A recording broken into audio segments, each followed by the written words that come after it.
يؤتي الحكمة من يشاء ومن يؤتي الحكمة فقد أوتي خيرا كثيرا وما يذكر إلا أولو الألباب.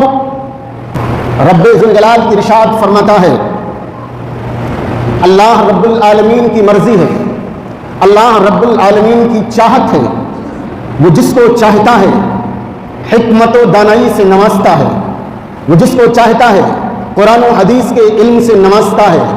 اور سن لو، جس کو رب ذوالجلال نے حکمت و دانائی عطا کر دی، جس کو رب ذوالجلال نے قرآن و سنت کا علم عطا کر دیا، اسے رب ذوالجلال نے بہت زیادہ بھلائیاں عطا کر دی.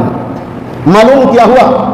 یہ رب العالمین کا احسان ہے، یہ رب العالمین کا کرم ہے، یہ رب العالمین کا فضل ہے ان لوگوں پر جن کو رب العالمین علم دین سے نوازتا ہے، جن کو رب العالمین قرآن و حدیث کا علم عطا کرتا ہے، جن کو رب العالمین حکمت و دانائی عطا کرتا ہے، جن کو رب العالمین قرآن و سنت کے پیغامات کو بنی نوع انسانیت تک پہنچانے کا ذریعہ بناتا ہے.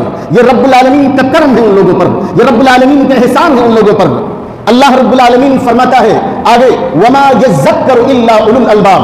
اور سن لو، ان آیتوں سے، ان حکمت و دانائی کی باتوں سے، ان قرآن و حدیث کی باتوں سے نصیحت وہی لوگ حاصل کر سکتے ہیں جو عقل والے ہیں، جو سمجھنے والے ہیں، جن کو رب ذوالجلال نے عقل سلیم سے نوازا ہے، جن کو اللہ رب العالمین نے تعمیری کام کے لیے لگایا ہے اور تخریب کاری سے رب ذوالجلال نے بچایا ہے.